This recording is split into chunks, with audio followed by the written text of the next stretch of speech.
Hello, everybody. Thank you for taking the time to be with us today to discuss new ways to fight inflation and all the disruption that industrial manufacturing companies have been facing for more than 2 years now.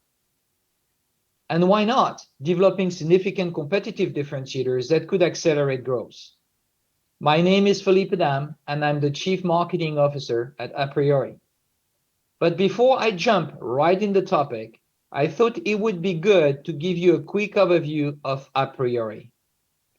So, who are we?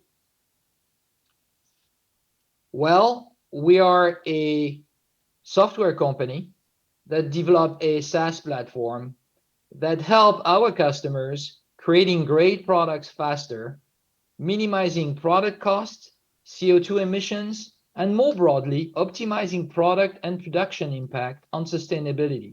But while at the same time, we optimize product design, manufacturability, time to market, time to deliver, and many others. That's what we do in a nutshell. We have today more than 200 customers using our platform, and we experience exponential adoption of our solutions over the last 2 years. And you may ask, why is that?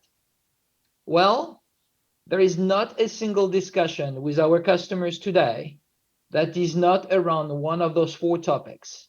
Number one, and probably the most important one, is inflation. Product price performance ratio has always been a hot topic for manufacturing companies, but looking at the evolution of material and manufacturing costs recently, this topic is at the top of the list. How to keep cost of goods under control in a climate full of uncertainties to stay competitive and keep margin on track. Number two is around supply chain disruption. It's a very hot topic too that started like 3 years ago with the pandemic. And while the pandemic may end, instability will probably remain. A lot of industrial manufacturing companies have implemented short-term fixes to minimize disruptions, but they are now looking at building a resilient and agile supply chain network that would not be affected by any of those disruptions. Topics number three is around labor and skills gaps. This has been a recurrent topic over the past 5 years, but it is becoming more and more of a concern. Companies are looking for alternatives. One of these alternatives could be automating specific tasks and processes. Another one would be leveraging digital twins to accelerate ramp-up time for new employees and make them more productive faster. And topic number four is the fastest rising topic. There is a significant number of manufacturing companies that are looking to minimize their impact on the environment. And sustainability is at the key part of their strategy. And they all have the same questions. Where do I start? What will be the impact of sustainability on my cost overall? How could sustainability affect my competitiveness? I would say most of the industrial companies do not start from scratch. They do have the foundation to tackle those priorities. They made significant investment in digital transformation initiatives that are critical to address these challenges. When we look today, digital twins is commonly used to design new products, and generative design accelerate the product development process to deliver innovative product faster. But when you look at that, such initiatives are only focused on products.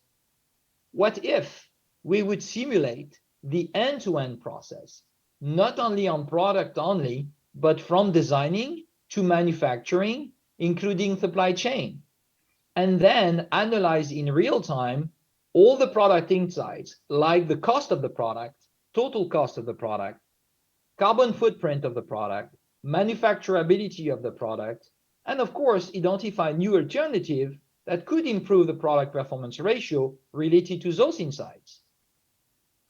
This is exactly where we add significant value. We add additional twins to the model. We complement the product twin with a digital manufacturing process and a digital factory twin, arming industrial manufacturing companies with an end-to-end simulation process. We estimate costs, carbon footprint of each product, and the manufacturing companies can easily access manufacturing feasibility and also explore new design alternatives to optimize product competitiveness. They can also consider additional options to manufacture the different parts of the product, options like make versus buy, or the location of the manufacturing or the factory based on labor cost, carbon footprint criteria, and many more factors. We have developed more than 440 manufacturing processes models, and we have more than 80 economic models to produce very accurate manufacturing insights used in real time by design engineers, cost engineers, sourcing, and procurement teams to improve product competitiveness and accelerate growth. When you look at how it could work briefly, and I try to simplify it as much as I could in order to make sure that everybody understands the concept. You first select a digital factory in step one, considering a few criteria. Do you plan to manufacture the product in-house or assemble it only, or do you go through suppliers? Where are those suppliers located? Regional, and also what is the labor cost on this specific supplier based on his or her location? Do you have specific machine that you need to build this product, specific materials you want to use, and of course, dedicated manufacturing processes? That's step one. Then as soon as this is defined, then we access a 3D CAD geometric model, and we generate advanced manufacturing insights based on those 3D models. We work with most of the CAD tools today, and our calculation engine is based on 20 years of experience in modeling and manufacturing processes.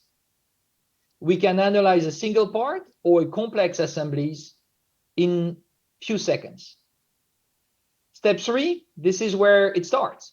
You review this insights with Apriori's reporting and analytic tools, and such insight could be, again, cost, carbon footprint, manufacturability, sustainability, everything that makes sense for the company and is part of the strategy of the company. Step four, time to take action, right? Actions to optimize this insight, such as you may want to change or modify your design. You may want to switch a material with another one. You may change the manufacturing process, or you may change the region where you manufacture or where your supplier is located.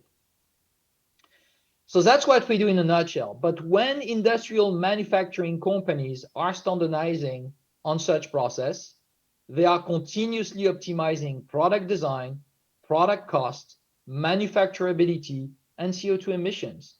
They are able to tackle those inflation challenges quickly and continue to grow their revenue at the same time. They get new design guidance, helping design engineers to consider new alternatives quicker to minimize the cost and the carbon footprint of a product. But while at the same time, the sourcing teams investigate new manufacturing processes, working with their suppliers, and potentially recruit new ones. They also get new CO2 footprint breakdown to identify which products to focus on, which products will drive a significant impact to reduce carbon footprint for this specific product. So when you look at that, it's a teamwork. A lot of people and a lot of employees, cost engineers, manufacturing engineers, designers, and also suppliers, sourcing team, and procurement work together. But design engineers play a key role here. They leverage all those insights to develop better products and deliver significant impact on the business. They have access to design guidance and run cost-value trade-offs. They collaborate in real time with cost engineers, procurement, and sourcing teams. And so they win a lot of time removing all those bottlenecks that may exist in the company today. But rather than continuing to present more slides, I thought it would be a good idea if we would show you the Apriori Manufacturing Insights platform in action, where you run trade-offs analysis, consider new design guidance to optimize your product cost, manufacturability of your product, and carbon footprint. So with that said, I'm going to ask Dave to run the demo Over to you, Dave.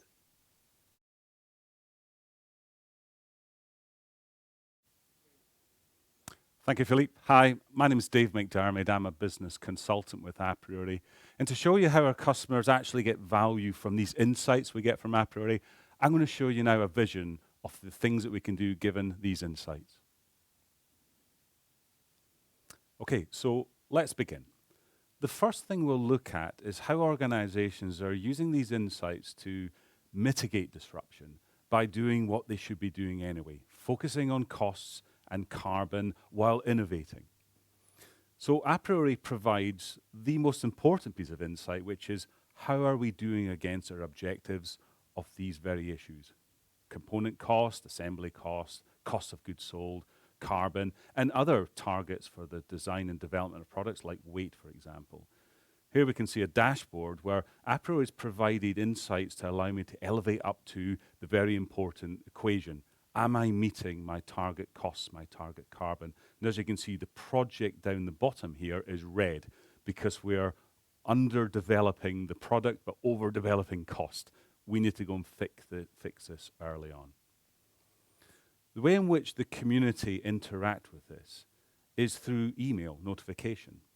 So Apriori is constantly looking at all the designs, talking to other business systems like PLM, analyzing components, and creating a list for the design team. Here as a design person, I've been told that my die casting has 201 design warnings, and this is the cost of it so far during development. In other words, there's something wrong with the design of this, which I should consider now, and Apriori takes me through to a visual report of the insights produced by the manufacturing simulation that was done in it. Apriori took my design component here, it ran it through a digital factory with virtual machines, virtual material, virtual manufacturing processes, and worked out what I have designed in here that makes it difficult to manufacture. As you can see up the top here in yellow, it says it's incomplete because I've designed things that cannot actually be manufactured, and Apriori tells me this. It shows me in here, for example, on my die casting, that I have designed in some voids, and it explains why that's a problem. Now, I could easily just change the design, but if I lose 2 or 3 weeks of discussion with a supplier or a toolmaker, then I'm taking away from the most important thing I do as a design person, which is design world-class products, which is what my organization needs to be doing, not fixing problems like this.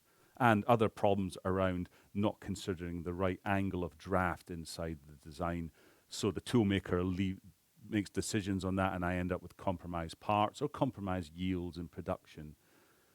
But Apriori also points me to things that I've designed which are difficult to manufacture or create problems in yield and cost, like wall thicknesses. Here I've designed the walls to be too thin in some places on this model, and we can explore to see where they are, for example. All these different pieces of feedback are aimed at the design teams well before we've committed to production to avoid issues in manufacture and make sure costs are addressed early on.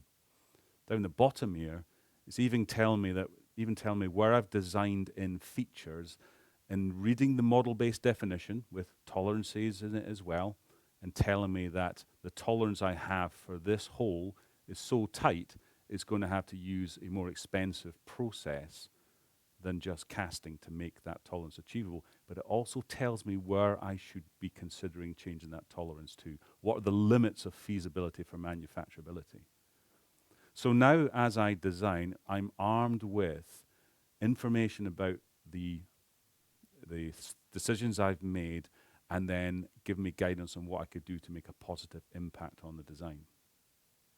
So in my example here, I'm going to redesign my component, and in doing so, this is what my new component looks like. I've read the manufacturability feedback, and I get a new design like this one, and I could see down the left-hand side here, I've reduced the number of issues around manufacturability. I've also reduced the cost as well. How does Apriori know it's reduced the cost? Because it knows the manufacturing process. It's worked this all out from the 3D geometry, from just the model. And then for each stage in the process, it knows what kind of machine is required to do the die casting, what kind of machine is required to do the three-axis milling here, and what is going to be made. And therefore can work out the cost and the investments for each stage in the process to give me a full breakdown of cost. So that's how in design we know if we're meeting our target costs early on. That's how if we know we're designing things that are difficult to manufacture that make complexities for later on, that we can avoid much earlier. Now, we also need to collaborate in our business with people who know more about manufacturing than we do in design, who have insights that when they know there are issues to be dealt with, we can collaborate with them using Apriori. So this is the view that they see inside the world of cost engineering and manufacturing engineering. They see not just a visual report, but the details of how the manufacturing simulation dealt with this part. For example, they can see what assumptions were made in the melting process, how much material was lost. In the die casting process, what were the clamping pressures required to produce this component? What was the cycle time broken down by ejection, cooling, and so on? So they can see how the assumptions were made and make decisions on how we could impact those in a positive way. We could also test out other production type scenarios that, for example, in die casting, we could use tools with more than one cavity to see what the implications are going to be on machine selection, tool size, tooling costs, and ultimately the production rate I can get for multi-cavity tools. I can even get Apriori to optimize it based on information about the factory, the number of hours we work in the factory, how long the tool lasts, and so on. In fact, in here's a list of the different parameters we can test to look at different manufacturing strategies as we're designing the component. And that's really important in this one because if I look at the breakdown of the machining costs, then we have only 19 seconds of machining that have been used to create this part in the real world. That's not a very long amount of time. In fact, as a manufacturing engineer, I'm thinking, we're setting up a machine just to drill some holes, and Apriori shows me where those are. Here are the holes that I'm making. Could I think about a way of redesigning this component so I don't have these holes? The one in the middle is driven by a tolerance, as we saw earlier on, so could I slacken up the tolerance? In fact, we can start to talk to the design team, not just about the design with respect to manufacturability, but we can look at different manufacturing processes, different machines we could use to make that, different routings we could use. Does it have to be milled? Could we take advantage of three-axis lathes? Perhaps a supplier we're thinking of has these machines at a very inexpensive rate, and we can be using three-axis lathes instead of three-axis mills, and start to design towards those processes. It's a very complicated equation, so why don't we just let Apriori deal with the maths? So I could go back to my CAD tool after a collaboration with my manufacturing engineers, and this is my CAD tool here. Consider different design alternatives, like here, for example, instead of threaded holes, I'm going to make them through holes, which are bigger, so I don't have to machine them afterwards, and I'll bolt this component into another component which will be machined. I look at my tolerance here, and I slacken off my tolerance to 200 microns to see what impact that's going to have on the manufacturing process routing. Presumably, I'm now going to eliminate that manufacturing step of machining. And then, directly from CAD, design engineers can send the component off for evaluation, and here's the really powerful thing. It happens within a minute or two, depending on the size of the part, and I get almost instantaneous feedback on the decisions I'm making. And then it now becomes a matter of looking at the results of the output. So my new component is much cheaper to make. It has lower carbon consumption as well in the production process. But by how much? Well, let's compare them. So the very left-hand side is original design. The middle is my modified design, considering what I want to do to make it easier to manufacture. The third one is when I've collaborated with the manufacturing engineers to look at processes at the same time and employing the advice from the experts who are actually getting things made in the supply chain. And as you can see at the right-hand side here, down the bottom, my fully burdened cost has come down by nearly 40%. That's the impact we can have if we really think about this from day one. Now, also, we're calculating through this process the breakdown of cost and the breakdown of carbon. If I just go back to this cost breakdown here, this analysis of the factory, we'll see that in the breakdown of piece part cost for, let's say, my 3-axis mill, there's a calculation that's been done by this manufacturing simulation. And in that calculation, it's worked out what the overhead cost is going to be based on a virtual factory somewhere in California, in this case, where we know what the direct overhead rate is going to be for that machine. And we know how that's broken down through the amortization of investments, the depreciation of the machine, and the machine power. In fact, machine power and cycle time and the usage of it during the cycle time is what we use to calculate carbon. So all these different things are pointing towards lower carbon, lower cost, if we take advice from Apriori. But now we want to ask the real question, which is, how do we go and find these opportunities? It's all very well in this demonstration just to pull ones out that are interesting. But this is what companies really need to do, is look for the best opportunities around cost, carbon, and manufacturability. So how they do that is, first of all, Apriori deals with the entire product. This is my drill that I am designing and developing right now. Then here there's lots of components of different types: plastic, metal, bar and tube. There's even potentially printed circuit boards and wire harnesses in my products. Apriori just evaluates the cost of all of those and evaluates the cost of the assembly, all while we are getting on the job of designing, and produces reports. And these reports are where we can start to look for opportunities. Now, this, for example, is a report that shows me for everything on my product the cost of carbon for the process and for the material. The left-hand axis is the material footprint of carbon. The bottom axis is the process footprint. And if I am proactively looking to just understand carbon, well, the results are all here. But if I want to push carbon out of my product, the top right-hand corner is where I'm going to start. And the size of these bubbles is looking at those numbers of design warnings and design issues.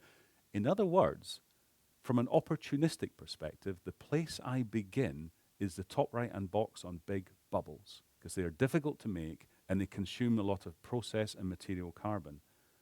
And I go and fix those, as I've just done. And if I want to address the challenges of the world, I keep going down the food chain, going to the next biggest opportunities for carbon. These ones in the bottom right-hand corner, well, this is about process footprint. Maybe I talk to my supplier or the manufacturing engineers. These boxes up here, this is about material. Could I think of more sustainable materials I could use in my design to get my carbon footprint down? We do exactly the same from just a pure design for manufacturability perspective. Where are the opportunities to take out manufacturability issues? Well, this line represents my average dollar per kilogram for the castings in my product. If I plot all the cast components, I can see components which are above the average. They're above the line. These are more expensive per kilogram of casting. And there's lots of reasons for that, but the color of that bubble represents manufacturability. A high score of manufacturability means more warnings, and this is my next component that I need to go and look at. There are issues with this component which Apriori will help me with. And by the way, as a design person, when I'm starting to go and look at alternatives and opportunities, I have help and guidance from Apriori that support me, especially if I don't really know much about the manufacturing world. Well, Apriori captures all that knowledge for me and tells me where the limits of feasibility are and tells me the sort of things I should consider. And therefore, we now have a golden opportunity to get very early insight on the design cost, the amount of carbon, the problems in manufacture, and consider them all with different alternatives for making things. Here is that same casting, but looked at in different processes. So instead of die casting, perhaps I could use sand casting or additive. Perhaps I could machine it from solid. And depending on my volumes per year or how I'm designing other components in my product, these could start to become more important later on. Perhaps additive is a more viable process, especially as new machines are being developed that are more affordable from a process perspective. And it's not just metalwork. Products today contain much more electronics than they did in the past. Therefore, I need to understand the process options and the cost of doing that for wire harness, printed circuit board, where we will take the cost of all the components and the manufacturing process too for the board and for the pick and place and soldering of components. And for composites, which are becoming much more prevalent these days, we want to understand how expensive this could actually be. Maybe we could redesign a whole bunch of steel, heavy duty, expensive components into one single carbon component that does the same job. So all the way through that process, Apriori will help us find where the opportunities are, then give us the guidance to go and actually solve the problem. But of course, the third thing we need to look at is all the risk around this. Because the reality of the world is very, very different. And as we've seen over the past 2 or 3 years, things change dramatically. And when they do, our businesses get into trouble. In recent times, just being able to get components to the production line is the most important challenge. If we miss one critical component, we can't ship our product, and we're tying up huge amounts of capital. So Apriori provides insights because it can simulate these manufacturing processes within seconds, minutes, instead of days or weeks. And therefore, I could take a work package of things I want to get made around the world and just run them through every virtual factory that Apriori provides. So here we can see all the low-cost regions of the world that, well, we know about most of these regions, but by how much? Because the most important factor for us is risk. So here we see some regions that represent, like Mexico over here, Mexico in Central America. But there are other regions as well in South America, Eastern Europe, Asia, different parts of Asia, that we could be considering from a risk perspective. And risk being the most important thing we need to address, we then need to also understand, are they going to be cost effective too? Because we can't run at a loss, obviously. Do I multi-source my products? We can start to make these decisions very, very quickly because we have access to the real predicted costs around the world, because it's very complicated. Depends on how much material versus process at different labor rates and all that complicated stuff. We can also see some of the regions of the world that we need to avoid today. Then, from a procurement and strategic sourcing perspective, we could start to think about diversification, low-risk supply routes, and consider other important factors like logistics. So companies are reducing logistics costs because of the money, but also because of the carbon footprint. So why don't I take my work package now, and now I'm going to compare it much more detail between a supplier in China, which I don't know, and a supplier in Mexico, which I do know, and I also understand what the logistic route is likely to be. Therefore, I can make comparisons component per component on the fully landed cost between China and Mexico. And these components are all about the same. The components on the left-hand side, well, Mexico is a much better option from a cost perspective.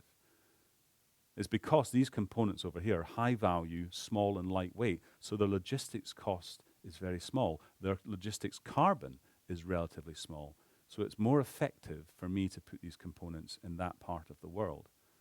So therefore, I can make my strategic decisions based on what's good for the business and good for the planet, and play in the risk factor into my equation too. Now, one of the biggest risks to companies is the cost of material and the rise in material prices. So through the simulation of all the components through manufacturing processes in my work package, in Apriori here, which, by the way, could be thousands of parts, that red bar there represents the material grade I am buying the most of. It's worked out how much metal is needed to make the components, how much plastic and all the other materials. But in this case, I've got a grade of aluminium, how much is needed, but also how much is needed that is going to be scrapped from the process. In fact, it calculates the entire material consumption need and tells me. And that red bar, 3 years ago, is good news for design because it tells us where we should focus our design effort. To get the best purchase price for material, I need to be buying the most of it, so maybe we should design in that material as much as possible. But today, with material price rises, this red bar represents my exposure to risk. And if that material price starts going up and I'm buying most of that stuff, then my business is going to be in trouble. Now, Apriori uses real world data that's updated regularly to allow us to understand what these are, but Apriori is not a crystal ball. Nothing is. Nobody has that crystal ball. But we do have the ability to test future scenarios with Apriori, like this one here. I'm now looking at the profitability of my product on the left-hand axis here, the vertical axis, versus the price of that material grade at different values. And these lines represent my different sales strategies. In other words, the gray line that crosses at $5.2 per kilogram, that tells me if I sell as many products as I plan to sell, and the material price goes above $5.2 per kilogram, I'm selling my products at a loss. So I can start to set my alert levels, and all I'm doing is taking all these simulations that have already been done for the design world and replaying them through potential scenarios around material cost.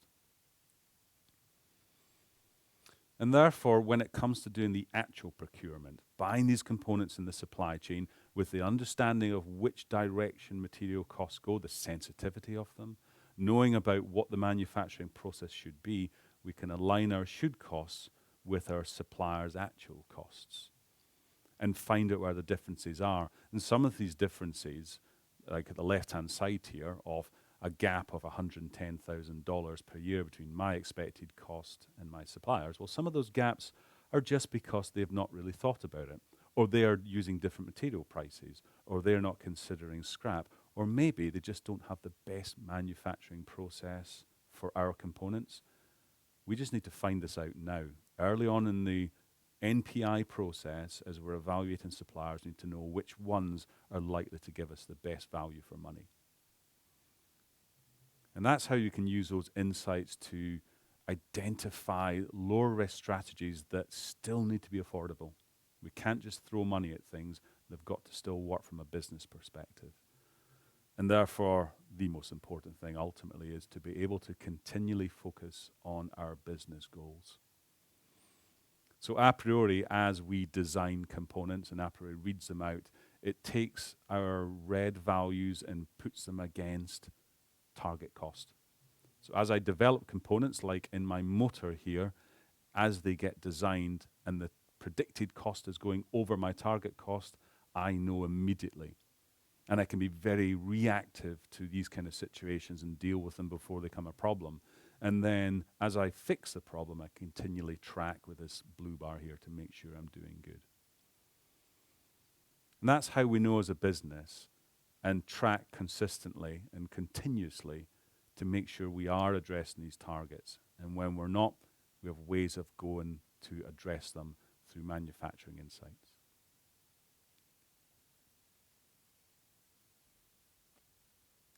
And that's how we use the digital twin, the CAD model, with model-based definition or PMI, to give much earlier insight into cost, carbon, and manufacturability. And that's ultimately how we transform disruptions into competitive advantages. Thank you for your time.